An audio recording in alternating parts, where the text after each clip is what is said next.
আসসালামু আলাইকুম সবাইকে, আশা করি সবাই ভালো আছেন। একটা গল্প দিয়ে শুরু করি। গাধা আর বাঘের গল্প। গাধা আর বাঘ তুমুল ঝগড়া। কি নিয়ে? ঘাস নিয়ে। গাধা বলছে ঘাসের রং গোলাপি, আর বাঘ বলছে না, ঘাসের রং সবুজ। দুজন তুমুল তর্ক।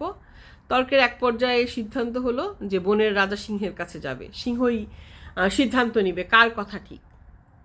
তো গাধা সিংহের কাছে গিয়ে বলল যে পশুরাজ, মহারাজা, এই যে দেখো বাঘ কত পাজি, সে আমাকে বলছে যে ঘাসের রং সবুজ, ঘাসের রং গোলাপি। দেখো কতক্ষণ ধরে সে আমার সাথে রাগারাগি করছে, হোম্বাই তোম্বাই করছে।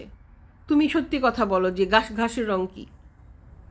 তখন সিংহ বাঘের উপর তুমুল রাগ হয়ে গেল যে যে তুমি কেন এরকম করলে? ও তো ঠিকই বলেছে, তোমাকে আমি শাস্তি দিব। বাঘকে সে পানিশমেন্ট দিল এবং গাধাকে সে যেতে দিল। তো বাঘ দাঁড়িয়ে আছে, গাধা চলে গেছে।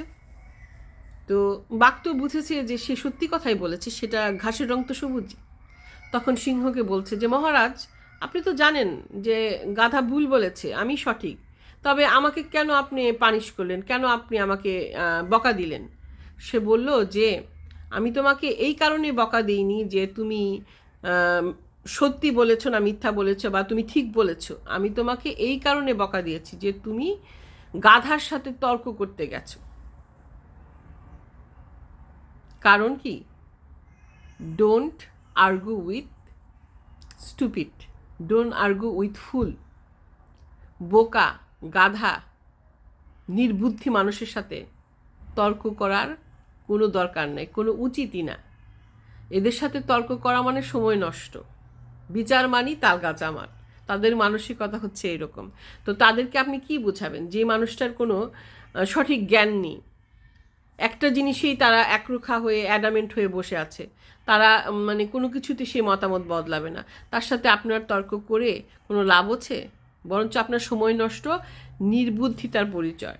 সেই কারণেই সিংহ রেগে গেছিল। তাই বাঘকে বলল, আমি সেই কারণে তোমার উপর রেগে আছি যে তুমি গাধার সাথে কেন তর্ক করতে গিয়ে সময় নষ্ট করলে। কি বুঝলেন? ভেবে দেখবেন সবাই।